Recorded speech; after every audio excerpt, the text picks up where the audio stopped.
Hello, and welcome back to another episode of Level Up with Lev. Today I'll be discussing personality, which is another toolkit that we can use when it comes to understanding ourselves. So I think assessing our personality is interesting because it allows us to understand some of our strengths and our weaknesses. And while they aren't necessarily fixed, they're somewhat malleable over time, they still provide an assessment or a snapshot in time of where we are perhaps right now. So today I'll be discussing two different tests that I've used in order to assess different aspects of my personality. One of which is the Myers-Briggs Type Indicator, and the other is the Big Five or the Ocean Model. In both cases, reading and understanding my own results not only allowed me to understand myself better, but it also broadened my perspective to understand how much variation there really can be when it comes to other people. And it sounds simple enough, but I think that we often forget how different that we can all be, either due to the genetic lottery, our cultural backgrounds, experiences, and more, which all shape who we are. But underneath this all, there lies this grand spectrum of personality. Perhaps it's more of a radial diagram or a rose chart, which allows you to see the different scalar quantities of different attributes, neither here nor there. And while there are patterns, we truly are unique in our own little ways, and I think that's pretty cool. But also, I think it really reinforces that we are truly all different. We all receive and interpret information in our own unique ways, and similarly, we express ourselves in unique ways. This helps me when I interact with others nowadays. I make fewer assumptions that others are similar to me in different ways. There's more of a respect and an appreciation for that natural variance internally. Now, I know that this tangent sounds very interpersonal, and to a great extent it is, but it does also have immense value internally for me as well. When I make fewer assumptions about other people, for example, assuming that someone else wants the same thing that I want out of an exchange, it provides much less friction in my life. I avoid adding unnecessary internal friction, and therefore potentially frustrating myself because I don't wonder why people don't see things the way that I see them or want the same things out of life that I do. Instead, I internalize the fact that we all have unique lenses through which we interpret the world and experience the world. And this is something that we all grow up understanding, or having at least some understanding of this fact, but I still find myself having to actively recognize it in real time during conversations and interactions with others. And therefore, this internal recognition leads me to take many fewer things personally. This leads to much more facilitated interactions with others because I move much quicker towards acceptance of what others may desire or have to say, and appreciate those differences that we all have. And if nothing else, it makes people much more interesting to engage with and interact with, but perhaps that's because I'm an extrovert, which is a great segue into the first of the two assessments of personality, the Myers-Briggs Type Indicator. So I'll preface the discussion of these two assessments by saying that this isn't an academic exploration of the two assessments, rather it's just a lighthearted exploration. And so specifically for the Myers-Briggs Type Indicator, this is an assessment that I view more of as a fun assessment that I like to share with friends and say, what type are you? So this assessment was based on the work of Dr. Carl Jung, whose work I greatly admire, but it wasn't an assessment that he created. And while I first came across this assessment back in one of the psychology classes that I took in high school, I do want to reiterate that it's more of a lighthearted exercise. It's not necessarily scientifically rigorous or statistically rigorous for that matter, and I don't think that it should be something that we use to inform the way that we treat others in different situations. So with all of these disclaimers disclaimed, I'm an ENFJ, which means that I'm more extroverted than introverted, more intuitive than sensing, which refers to how I take in information, more feeling than thinking in terms of how I decide and come to conclusions, and more judging than perceiving in terms of how I approach the outside world. And if you want information about what these aspects mean and how they come together to form a particular constellation, Google has a ton of free resources, and also there are tons of places that you could take this test online if you're curious about what Myers-Briggs Type Indicator type you are.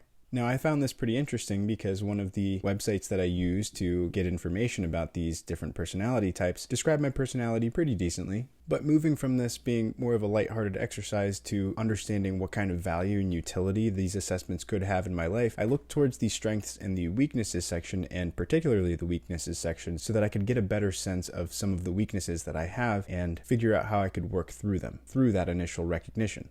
Now, I find this very important because if I want to level up and improve and develop in different ways, I need to understand in what ways I fall short, perhaps, of my ideal. And so to give you an example of some of the weaknesses that I know that I have or knew that I have had in the past that I am currently working on and have worked on quite a bit. For example, I might have a tendency to take on burdens that aren't my own or be a little too idealistic at times. And I know that I can be quite energetic in different situations. And so, again, to reiterate, these are pieces of information that I can use in order to understand how I can develop and improve and get better. But in terms of truly assessing my weaknesses, I want to transition over to the Big Five model, or the Ocean model. So the Big Five model of personality is perhaps more respected in the psychological and scientific community because it's more scientifically and statistically rigorous in its approach. So the Big Five model of personality measures, you guessed it, 5 different main traits of personality. And so it's also called the Ocean model because Ocean is an acronym which stands for those 5 traits, which are openness to experience, conscientiousness, extroversion, agreeableness, and neuroticism.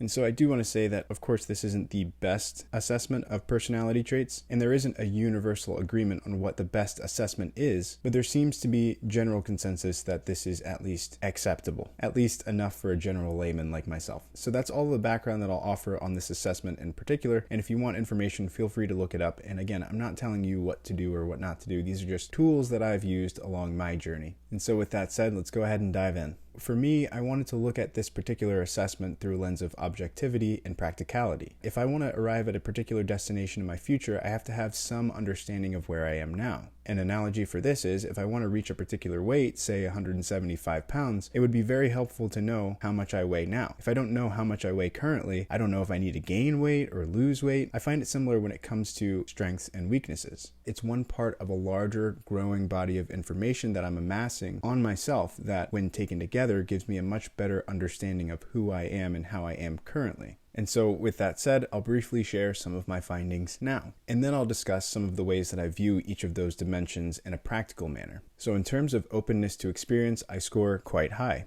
In terms of conscientiousness, I'm about average or middle of the way. I'm very high in extroversion, quite high in agreeableness, and very low in neuroticism. And I should mention that each of these 5 main traits have sub-attributes and sub-aspects that you could also look at, but I want to keep this relatively high level for now.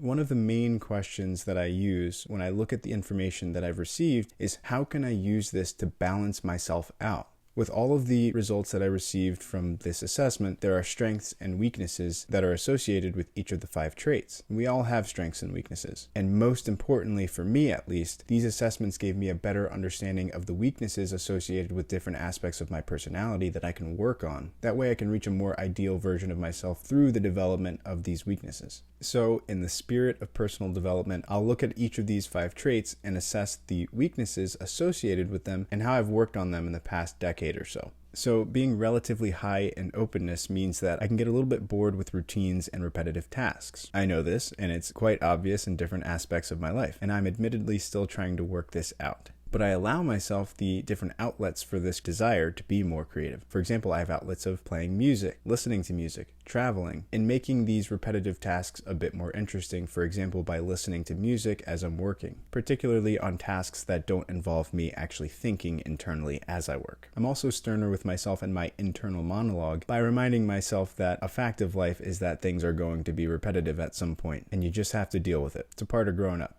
or whatever. Now, being typical or average in conscientiousness is where more of the practical aspect of personal development comes in, at least for me. I know that there are ways that I can improve in terms of my work ethic and focus at different points of the day. I know I have a bit of a tendency to procrastinate, so I've implemented a few different strategies to help out in this regard. So first, I employ the use of lists. I use lists for so many different things. I have little notebooks on my desk that I use for every single day of my life, and I also have a weekly life admin notebook. You can pause it there if you want to take a look at what I write down each week. And though I'm not list oriented, I'm actually more type B. I like to be more spontaneous and let things kind of happen as they occur. I find that they're very helpful for keeping me on task and on track, both at work and in my personal life as well. And they also have the additional bonus of providing a little feel-good dopamine hit when you get to check things off as you go along. So though I'm not list-oriented, I benefit greatly through the use of lists. Because as you can imagine, when it comes to managing anything, whether that's your workflow or things that need to occur in your personal life, structure is always a benefit. I also have a little timer that I keep on my desk if I want to track how much time that I'm actually allotting on task and that I'm able to stay on task. But I'm still trying to figure out what the best split for me is. So if you use a timer, let me know down in the comments section below what splits that you found to be effective. Now, being very high in extroversion means that at times I can have dog energy. meaning that I like to talk and I like to socialize and engage with others. Now, the downsides of this means that I could be easily distracted. I can also be quicker to talk in social situations or in meetings than people who are a little less extroverted. So in order to minimize distractions, for example, while I'm at work, I really employ the use of environmental design. That way I'm distracted less during the workday. And in terms of quelling that desire to talk more, perhaps in work meetings or in social situations, I simply keep in mind not to take up too much social space when in different groups, so that I allow others the ability and the space to express themselves and their views. Simple enough. Now, a weakness of being quite high in agreeableness means that in different situations or in different conflict settings, I tend to be a bit conflict avoidant. Therefore, I may hold back how I feel in certain situations in order to avoid said conflict. Now, this can lead to being taken advantage of in different social situations, or it can create some resentment over time through not vocalizing how I feel. And here, over the years, I've really taken it quite seriously to look internally when it comes to situations that demand conversation, dialogue, and self-advocation. This requires that I put my foot down as appropriate, rather than keeping the peace and simply prioritizing others' needs and others' wants over my own. And this one has been a bit of a challenge to implement over the years, but really understanding and internalizing how that resentment feels over time has led me to really find that balance of when it's important to overcome my agreeableness in different situations. And I think through recognizing this and working on it over time, I've made some considerable progress. Now, being very low in neuroticism is somewhat hard to see as a negative, but in the spirit of development, I've given it my college try. And I think in particular this can be tricky when it's paired with being very high in openness to experience, since that only makes me all the more type B. So that means that I can be quite adventurous, and I don't necessarily experience as much apprehension to ideas or new situations that might give others pause that are perhaps higher in neuroticism. And I do want to say that there's certainly a function and a role of a propensity towards negative emotions in life. And so, of course, this is all my very unprofessional opinion, so take it with a grain of salt. And I don't necessarily have the right answer for this, besides the fact that I should take considerable time when considering big decisions and weighing out the pros and cons of these things in life, rather than just jumping in head first. Not that I don't, but I'm sure you can understand what I'm grasping at. This is definitely something that I've developed over the years and worked on, especially as I've gotten later into my 20s.